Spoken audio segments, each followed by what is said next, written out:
బాహుబలి అప్పటి వరకు ఉన్న ఇండియన్ బాక్సాఫీస్ రికార్డులను బ్రేక్ చేసిన ఏకైక మూవీ అని చెప్పవచ్చు.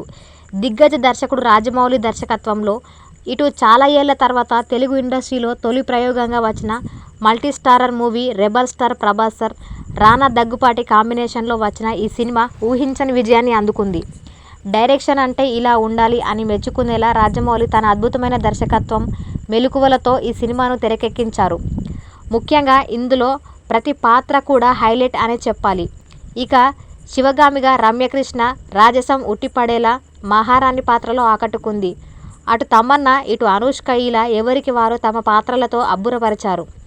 2 భాగాలుగా వచ్చిన బాహుబలి 2 ఇండియన్ బాక్సాఫీస్ వద్ద అత్యధిక కలెక్షన్లు వసూలు చేసిన మొదటి 5 చిత్రాలలో ఒకటిగా స్థానం సంపాదించుకుంది. త్వరలో బాహుబలి రిలీజ్. ఆ ఊహించని ట్విస్ట్ ఏంటంటే ఇకపోతే ఇప్పుడు ఈ సినిమా ప్రస్తావన రావడానికి కారణం రిలీజ్. ప్రస్తుతం ఎక్కడ చూసినా సినీ ఇండస్ట్రీలో రిలీజ్ చిత్రాల హవా కొనసాగుతుంది. ఈ నేపథ్యంలోనే బాహుబలి సినిమాని కూడా రిలీజ్ చేయాలనుకుంటున్నారు. అయితే ఒకటే రిలీజ్ చేస్తే ఎలా అనే ఆలోచన వచ్చిందో ఏమో మేకర్స్ తీసుకున్న నిర్ణయానికి మాత్రం అందరూ ఆశ్చర్యం వ్యక్తం చేస్తున్నారు.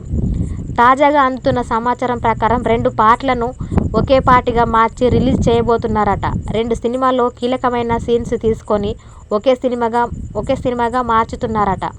కథ డిస్టర్బ్ కాకుండా, సోల్ మిస్ అవ్వకుండా కట్ చేస్తున్నారట. ఇప్పటికే ఈ ఎడిటింగ్ పనులు స్టార్ట్ అయ్యావని సమాచారం. ఒక అంతా పూర్తయితే 2 భాగాలను ఒకే మూవీలో చూపించబోతున్నట్లు సమాచారం. ఇక ఈ విషయం తెలిసి అభిమానులే కాదు సినీ సెలబ్రిటీలు కూడా చాలా ఎగ్జైటింగ్గా ఎదురు చూస్తున్నారు. బాహుబలి ది బిగినింగ్ అంటూ 2014 జూలై 10వ తేదీన ఈ సినిమా విడుదలైంది. ఎస్ఎస్ రాజమౌళి దర్శకత్వంలో ప్రభాస్, రానా, తమన్నా, అనుష్క, రమ్యకృష్ణ, నాజర్, సత్యరాజ్ కీలక పాత్రలు పోషించారు. ఆర్కా మీడియా వర్క్స్ బ్యానర్పై